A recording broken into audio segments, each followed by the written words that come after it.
মাস্ককে ১ লাখ সরকারি চাকরি বাতিলের দায়িত্ব দিলেন ট্রাম্প। মার্কিন যুক্তরাষ্ট্রের সদ্য নির্বাচিত প্রেসিডেন্ট ডোনাল্ড ট্রাম্প নির্বাচনী প্রচারণায় প্রতিশ্রুতি দিয়েছিলেন যে তিনি দেশটির কেন্দ্রীয় সরকারকে ঢেলে সাজাবেন।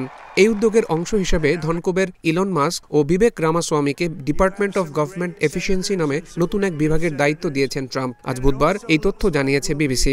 গতকাল মঙ্গলবার ডোগ নামের এই বিভাগ তৈরি করেন ট্রাম্প। মাস্ক ও রামাস্বামীকে নির্বাচনী অঙ্গীকার অনুযায়ী ১ লাখ সরকারি চাকরি বাতিলের দায়িত্ব দিয়েছেন ট্রাম্প।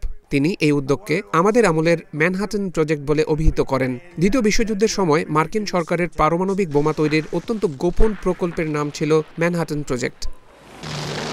এক বিবৃতিতে ট্রাম্প বলেন, একসঙ্গে এই দুই চমৎকার আমেরিকান আমার প্রশাসনের জন্য সরকারি আমলাতন্ত্রকে আরও কার্যকর করে তুলবেন।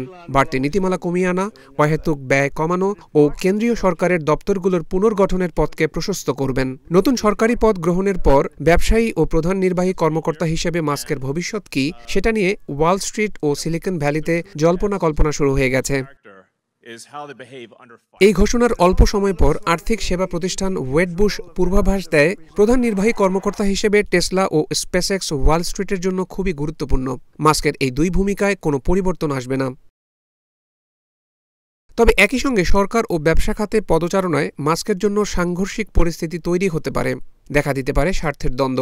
ডোগ বিভাগের কার্যক্রমে তার ব্যবসায় প্রভাব পড়তে পারে।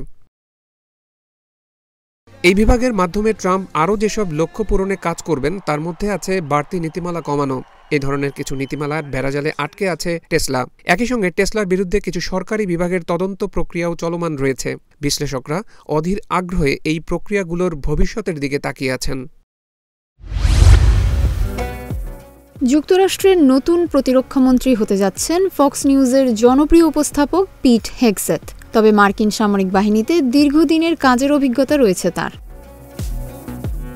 ব্রিটিশ সংবাদ মাধ্যম বিবিসি জানিয়েছে, যুক্তরাষ্ট্রের নবনির্বাচিত প্রেসিডেন্ট ডোনাল্ড ট্রাম্প প্রতিরক্ষামন্ত্রী হিসেবে পিট হেগসেথকে বেছে নিয়েছেন। স্থানীয় সময় গতকাল মঙ্গলবার রাতে নিজের সামাজিক যোগাযোগ মাধ্যম ট্রুথ সোশ্যালে একটি পোস্টে তিনি নিজেই এ তথ্য জানিয়েছেন। ট্রাম্প তার পোস্টে লিখেছেন, পিট একজন বলিষ্ঠ ও স্মার্ট ব্যক্তি। তিনি আমেরিকা ফার্স্ট নীতির একজন সত্যিকারের বিশ্বাসী। শত্রুদের তিনি জানাতে চান, পিটের নেতৃত্বে মার্কিন সামরিক বাহিনী আবার দুর্দান্ত হবে। যুক্তরাষ্ট্র কখনোই পিছিয়ে পড়বে না। তবে এই ব্যাপারে হেগসেথের কাছ থেকে এখনও কোনো প্রতিক্রিয়া পাওয়া যায়নি। যুক্তরাষ্ট্রের মিনেসোটা অঙ্গরাজ্য থেকে সিনেট নির্বাচনে লড়েছিলেন ৪৪ বছর বয়সী পিট হেগসেথ। তবে তিনি নির্বাচনে জিততে পারেননি।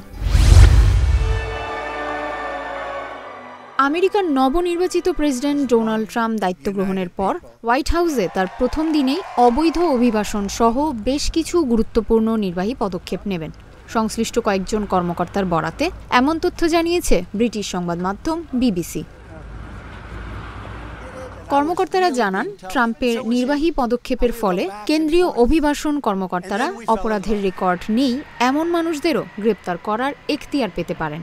এছাড়া মেক্সিকো সীমান্তে সেনা বাড়ানো এবং সীমান্ত দেয়াল নির্মাণের কাজও ফের শুরু করতে পারবেন বলে জানিয়েছেন নাম প্রকাশে অনিচ্ছুক এই কর্মকর্তারা। প্রাথমিক নির্বাহী পদক্ষেপে ট্রাম্প অভিবাসন কর্মসূচির বাস্তবায়ন শুরু করবেন, যার প্রতিশ্রুতি তিনি নির্বাচনী প্রচারের সময় দিয়েছিলেন। রিপাবলিকান এই নেতা বলেছিলেন, নির্বাচিত হলে যুক্তরাষ্ট্র থেকে রেকর্ড সংখ্যক অবৈধ অভিবাসীকে বের করে দেওয়া হবে। প্রেসিডেন্ট জো বাইডেন প্রশাসন মানবিক কর্মসূচির আওতায় লাখ লাখ অভিবাসীকে প্রবেশের যে অনুমতি দিয়েছিল, ট্রাম্প তা বন্ধ করবেন বলে ধারণা করা হচ্ছে। একই সঙ্গে বসবাসের নির্দিষ্ট সময় পেরোনোর পরও যারা যুক্তরাষ্ট্রে অবস্থান করছে তাদের স্বেচ্ছায় চলে যেতে উৎসাহিত করা হতে পারে। ট্রাম্প তার প্রথম দিনের নির্বাহী পদক্ষেপে দেশের ভেতরে আইনের কড়া প্রয়োগের আদেশ দিতে পারেন বলে মনে করা হচ্ছে। এই আইনের আওতায় যুক্তরাষ্ট্রে অবৈধভাবে থাকা অভিবাসীরা গ্রেপ্তার ও আটক হতে পারেন। ট্রাম্পের আরেকটি নির্বাহী আদেশে সীমান্ত নিরাপত্তার বিষয়টি নিয়ে কাজ শুরু হবে বলে জানিয়েছেন দুই কর্মকর্তা। তারা জানান, সীমান্তে দেয়াল নির্মাণের জন্য তহবিল উন্মুক্ত করতে ট্রাম্প বর্ডার ন্যাশনাল গার্ড সেনা পাঠাতে চান।